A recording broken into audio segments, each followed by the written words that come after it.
Bueno, bueno. Esta es una presentación muy difícil. Enseñar hoy, siglo XXI, terminando ya hace años, pero no todos somos conscientes de ello, la revolución industrial con la sociedad que generó la revolución industrial. Iniciando lo que algunos llaman sociedad de información, sociedad líquida, sociedad red, etc. Pero en resumen, una sociedad y un momento en el que enseñar es difícil, en el que todos hemos experimentado dificultades para hacerlo. ¡Qué tremendo! Bueno, hace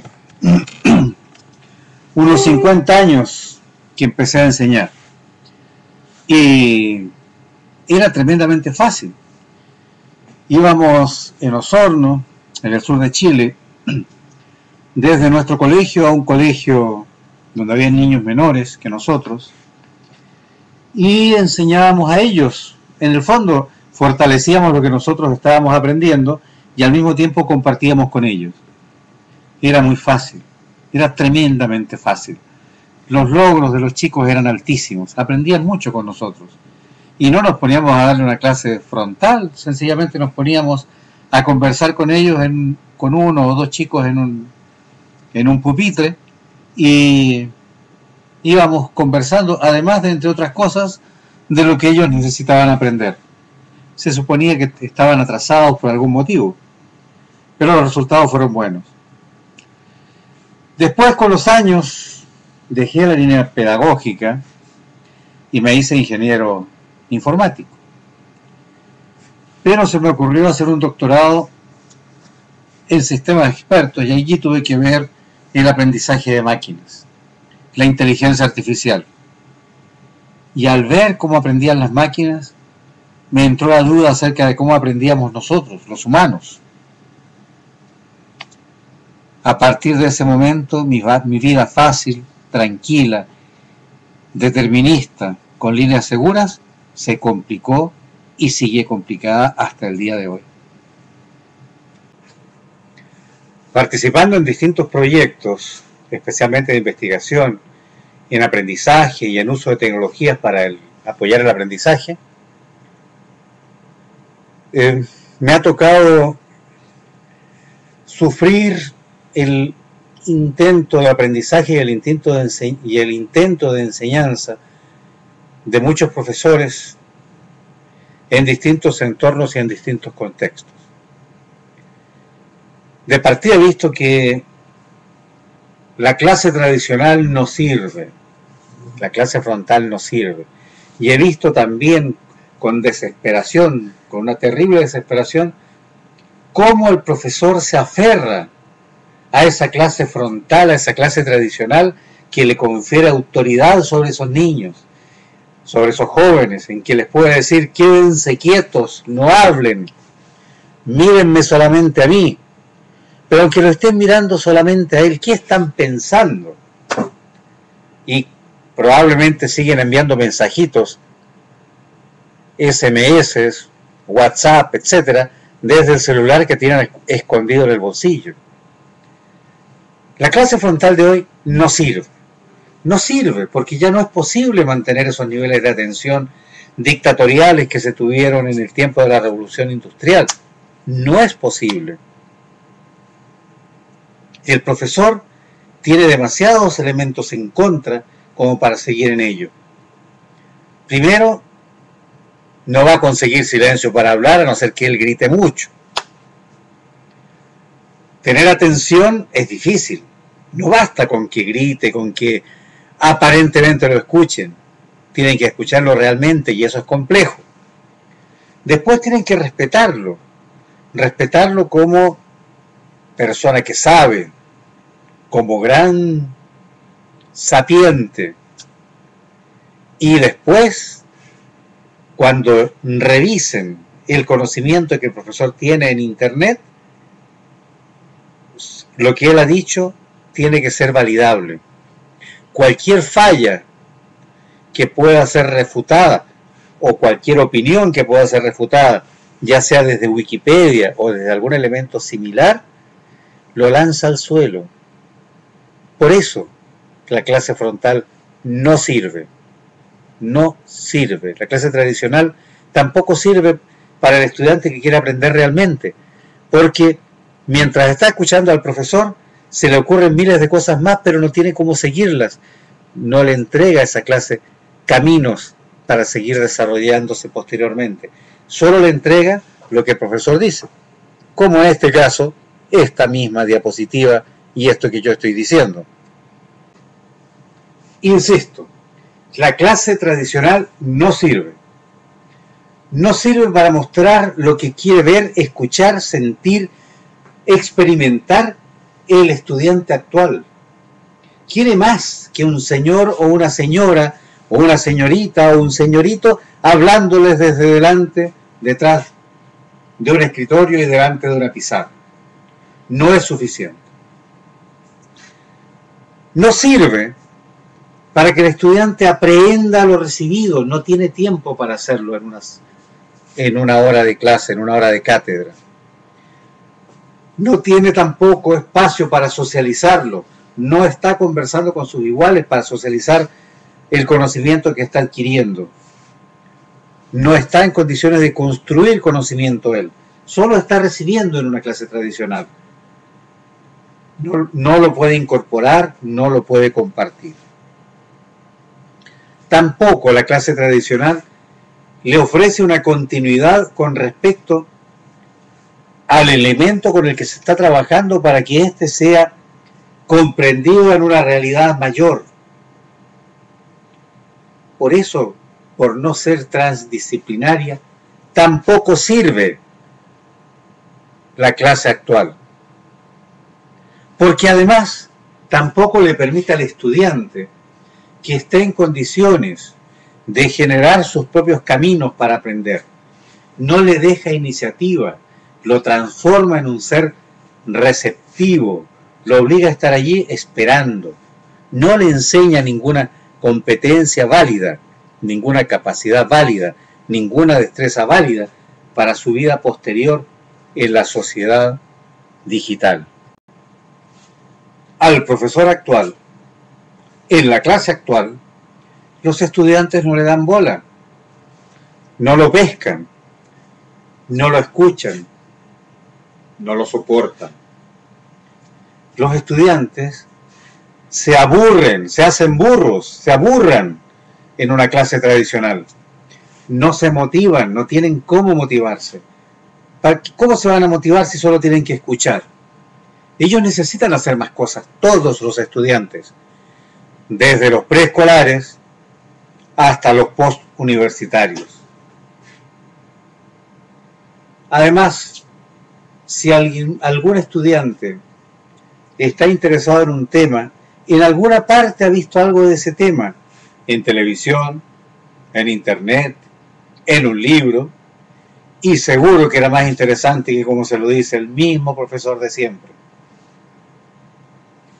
Claro, el profesor no tiene las capacidades que tiene el actor, que lo muestra, por ejemplo, en los canales de National Geographic.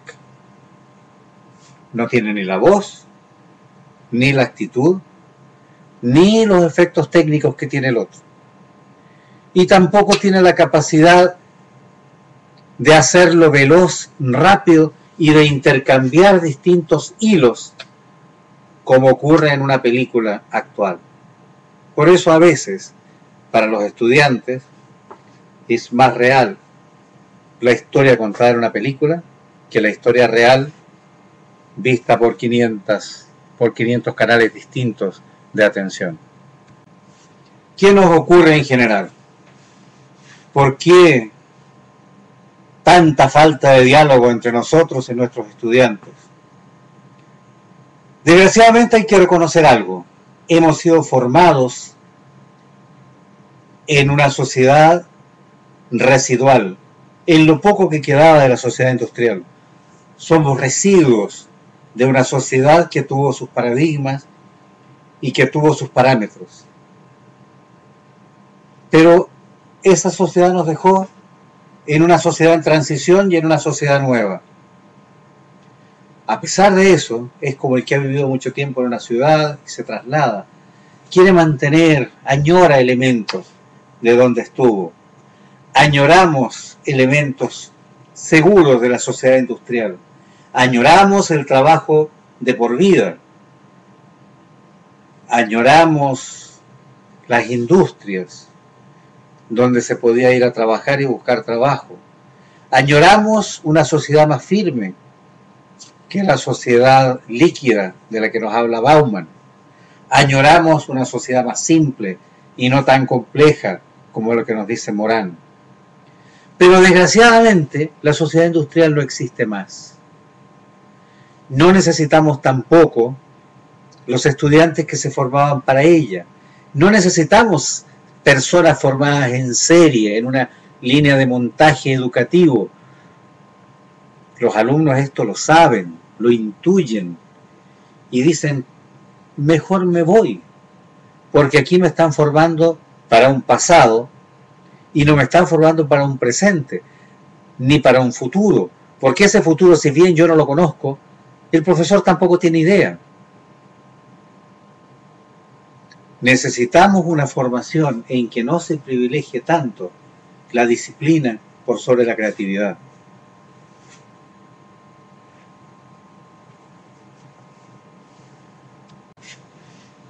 Como elemento de análisis actual, me agrada tomar el informe Citra, que es una discusión generada en Finlandia entre los profesores de Finlandia que hablan de lo malo que es su sistema educativo. Y nosotros en todos lados mirando para allá. Y realmente lo que debemos mirar en Finlandia es su capacidad crítica con la educación permanentemente, porque de esa forma es como la van mejorando, sin ser conformistas. Tal vez en nuestros espacios no hace falta ninguna escuela para estudiar y aprender. Recuerdo un rayado que vi alguna vez muy al sur de Argentina, cerca del Bolsón, que decía: aprendí mucho hasta los 6 años. Después empecé a ir a la escuela. Y creo que es bastante válido en muchos lugares y para muchas personas. Cualquier iniciativa es mejor que lo que tenemos ahora. Y lo digo con claridad y con responsabilidad. Cualquier iniciativa es mejor que tener a estudiantes presos en una sala de clases sin decir los reales motivos por los que los tenemos en esa sala de clases. Generalmente para que no se hagan delincuentes, no estén en la calle, ¿ya? A veces para darles comida a la hora de almuerzo por si lo comen en sus casas. Pero eso debería ser más explícito. La escuela es un espacio de socialización. La universidad también.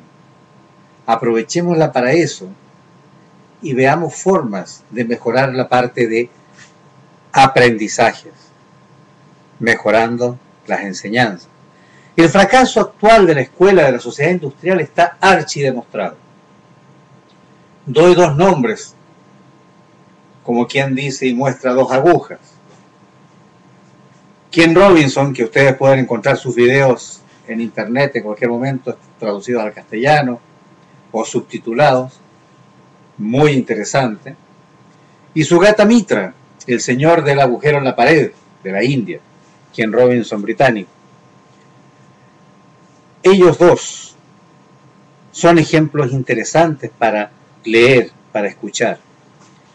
Y para hablar de países que piensan lo mismo, que la escuela actual no sirve, miren lo que ha hecho Nueva Zelanda, que termina con la escuela tradicional y que durante este año está viendo proyectos de escuelas alternativas.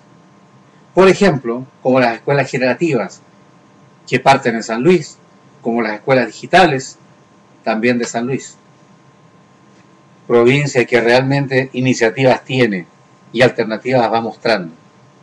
Otro país, Finlandia. Su crítica permanente es interesante.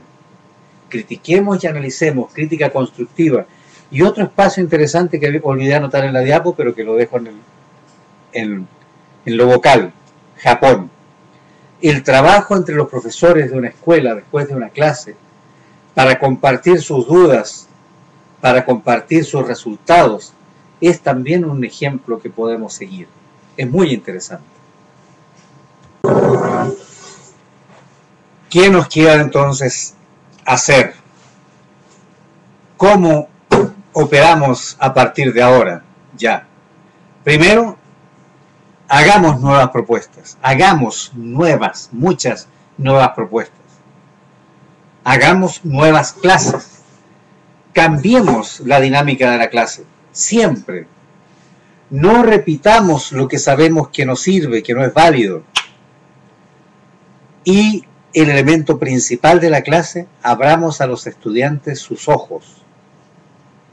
Levantémosle su horizonte, que puedan ver más allá de donde miran habitualmente. Mostrémosle dónde mirar y mostrémosle cómo pueden ellos mismos buscar dónde mirar cosas nuevas, dónde mirar sus posibles futuros. Mostrémosle caminos de búsqueda. Esa es la nueva propuesta educativa con la que vamos a trabajar en este curso.